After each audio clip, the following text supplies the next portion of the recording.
ડીસામાં આમ આદમી પાર્ટીના સ્નેહ સંમેલનમાં નેતા રમેશ પટેલનું વિસ્ફોટક નિવેદન।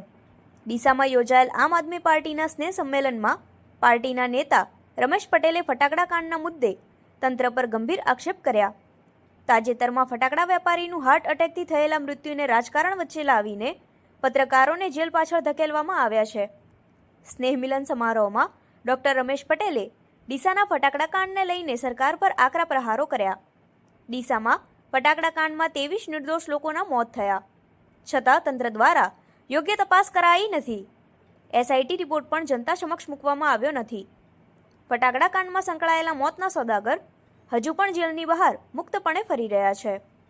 રમેશ પટેલના આ નિવેદનથી રાજકીય ગરમાવો વધ્યો છે અને તંત્રની કાર્યવાહી પર અનેક પ્રશ્નો ઊભા થયા છે।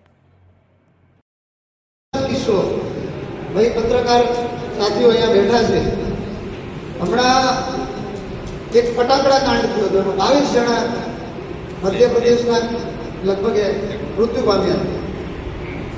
એના ઉપર કોઈ પ્રકારની કાર્યવાહી નહીં, એમની સાથે સંકળાયેલા કોઈ માણસો ઉપર કાર્યવાહી નહીં, અને અત્યારે ઇલીગલ ફટાકડા ચલાવતા ડીસાના વેપારીઓ મજા લે છે અને પત્રકારો અત્યારે જેલમાં છે ભારતીય જનતા પાર્ટીના શાસનના કારણે।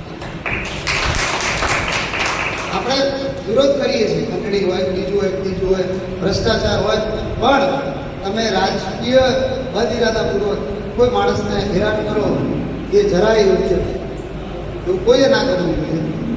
આજે ગુજરાતની